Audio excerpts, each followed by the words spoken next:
isa sa amin dalawa. Oo. Dito bante. Dito bante. Parang nakikita nila. Okay, Andrew, ikaw na muna. Bakit ladies first? Ladies first. Please. Ayan. Ligtas na may alam. Una-una, gusto ko lang magpasalamat sa kanya kasi mga 2 years na kami pero andito pa rin siya sa tabi ko. Hindi parang kung talagang hanggang kailan ka lang mag-iitay pero sana hintay mo hanggang makatapos ang ng kami.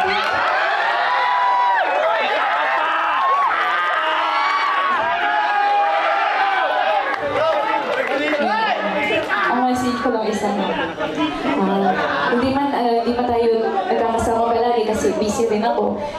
Busy ka rin naman, nag-school ka, busy ka sa mga tinutulungan mo, tapos ako nag-aaral. Sana palagi kang mag-iingat. Huwag mong pababayaan yung sarili mo. Tandaan ko lang palagi na ikaw lang yung nasa puso't isipan.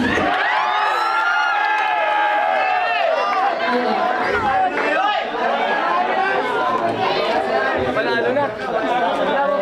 Sa akin, yun nga sabi mo, 2 years na tayo Salamat din kasi hanggang ngayon hindi ka nagsasawa sa akin kahit na minsan ako magulo, minsan wala sa ayos. Thank you dahil andyan ka pa din. Minsan alam ko napapayaw ka na pero pero tinitiis mo ang gali. Salamat. Salamat din ako lagi para sa